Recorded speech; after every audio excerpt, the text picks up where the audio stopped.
Šogad Daugavpils dzīvokļu un komunālās saimniecības uzņēmums turpinās kāpņu telpu uzkopšanas daudz dzīvokļu mājās, kuras apsaimnieko pats uzņēmums. Tas ir kļuvis iespējams pēc tam, kad tika veikta iedzīvotāju aptauja un dzīvokļu īpašnieku kopsapulču protokolu pārbaude. 47 māju iedzīvotāji nolēma izmantot DZKSU pakalpojumus.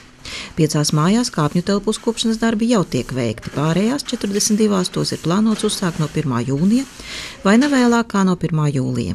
Iedzīvotāji saulaicīgi tiks informēti par kāpņu telpu uzkopšanas darbu uzsākšanu. Atkarībā no mājas sērijas, stāvu skaita, durvju un logu izmēra vidējais tarifs sastādīs no 3 līdz 5 eiro centiem par dzīvojamās platības 1 kvadrātmetru. Šajos darbos ietilpst vienreiz nedēļā mazgāt mitrālu uzkopšana. Tas ir sienu, grīdu, radiatoru, gaismekļu, kāpņu telpu uzkopšana, un 2 reizes gadā mūsu uzņēmums sniegs tādu pakalpojumu kā logu mazgāšana.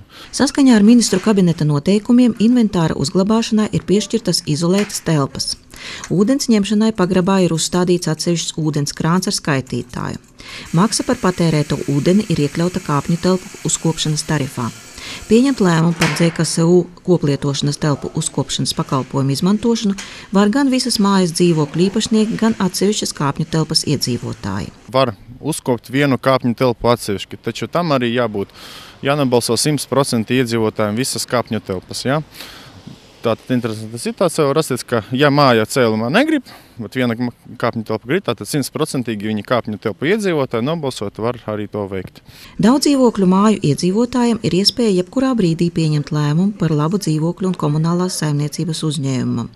Sagatavošanās darbi ilgs aptuveni mēnesi, un pēc tam darbinieki varēs uzsākt kāpņu telpu uzkopšanas darbus.